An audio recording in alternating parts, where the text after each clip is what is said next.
A few months ago, I made a video about Orion O6, a mini ITX-sized board with Armv9 CPU, quite powerful Mali GPU, NPU, and a whole bunch of interfaces. Overall, I was impressed by the potential the board had. The hardware was there, but it was obvious that the software is still in the early stage. In today's video, I'm going to try out AI Mini PC Kit for it, install and compare Debian and Armbian OSs, check the new integrated GPU Mesa driver, and see what works and what doesn't. I'm sure you'll fit right in. Follow me up to the office and they'll finish your release. This is how I had Orion O6 when I reviewed it the last time.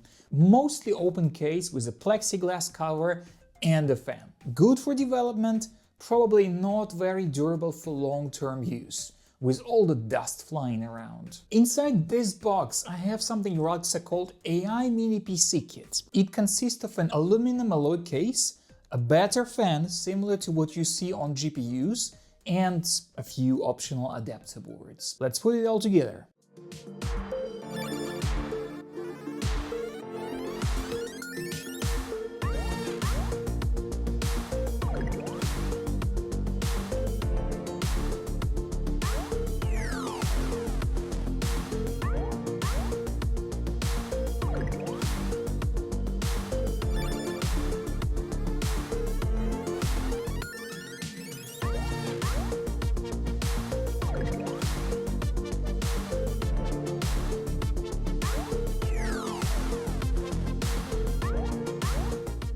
When built, this looks much more presentable, almost similar to Mac Mini. The obvious disadvantage is that you can no longer simply insert an external GPU into the board.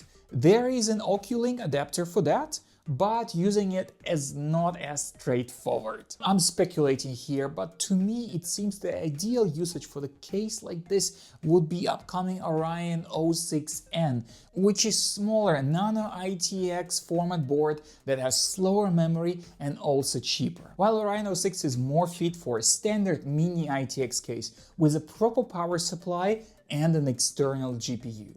And some people have been using it exactly like that. There are people daily driving this combo and even doing some Matryoshka level emulated gaming there. But since I already packed my Orion O6 into the slick case, and since there are more boards that cannot easily utilize external GPU, for example the above mentioned O6N and the new Orange Pi 6 Plus, let's also talk about internal GPU on CIXP1. Hit the like button and leave a comment below if you have any of these boards. Immortalis G720 is a rather new Mali series GPU from ARM.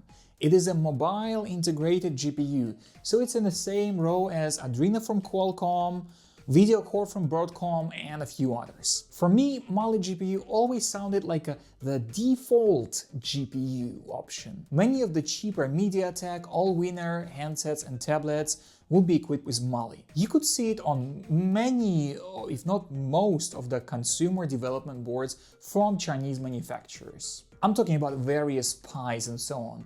In turn, because these are usually based on Rockchip all-winner chipsets. I like to imagine they get Mali GPU at discounted price on a checkout when buying their CPU IP. And since they have it, they might as well use it for something. But it ain't much. In general, the sentiment online agrees with me. But look, here you would say, look, OpenGL 3.2, Vulkan 1.3, OpenCL 3.0, hardware accelerated ray tracing, game screenshots.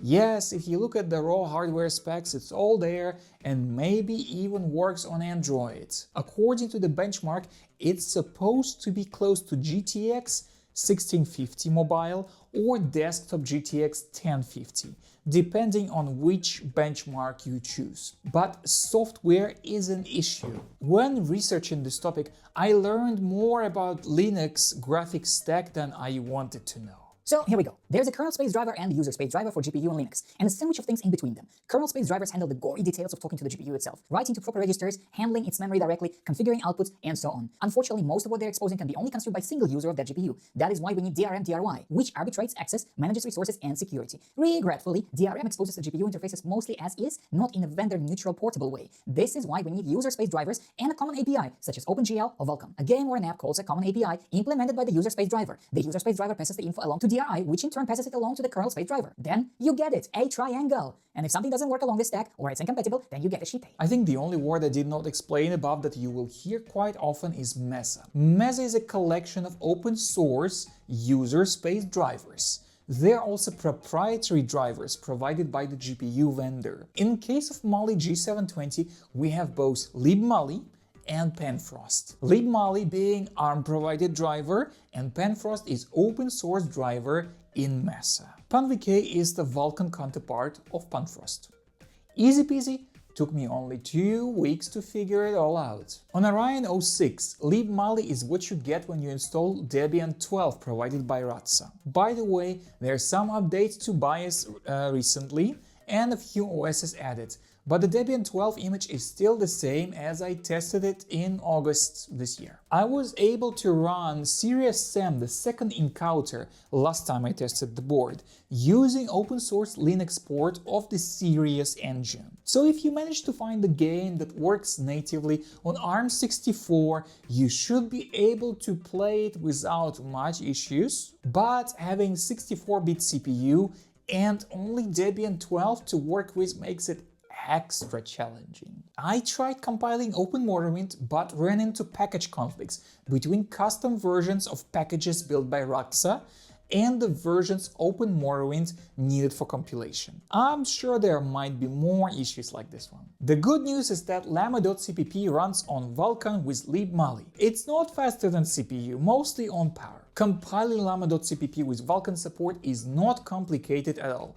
You don't need that lunar Vulkan SDK, you can simply install the necessary headers with apt-get. The bad news is that to run games without huge pizza, you need some sort of working emulation. And official libmali drivers are not great at that. You will not be able to get them in x86 to run within simulated environment because ARM, and thunking or direct pass-through from emulation to the host OpenGL Vulkan APIs just simply did not work for me under FXEMU. If you lurk around on forums and GitHub issues about Orion O6, or maybe visit Radxa Discord, which is, by the way, much more active than the forum, you can find out that there is experimental open source Mesa driver available for G720 since spring this year, and people share screenshots of them playing emulated games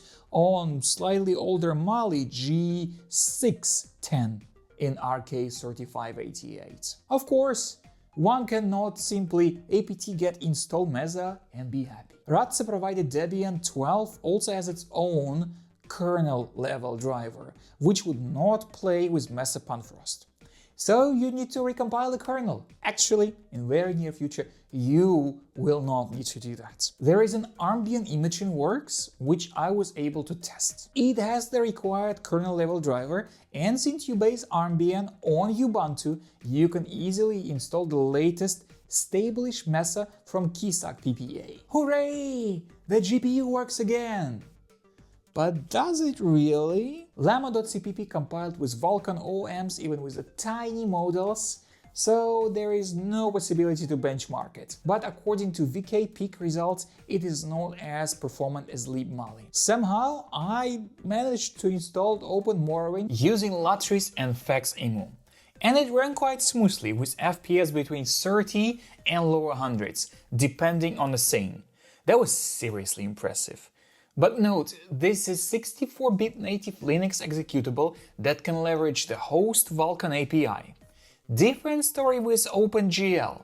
I was able to run Half-Life from Steam under FXEMU with decent frame rate, but only with emulated OpenGL, so CPU had to do all the heavy lifting. I did not try any more games, but I'd expect similar results at this point.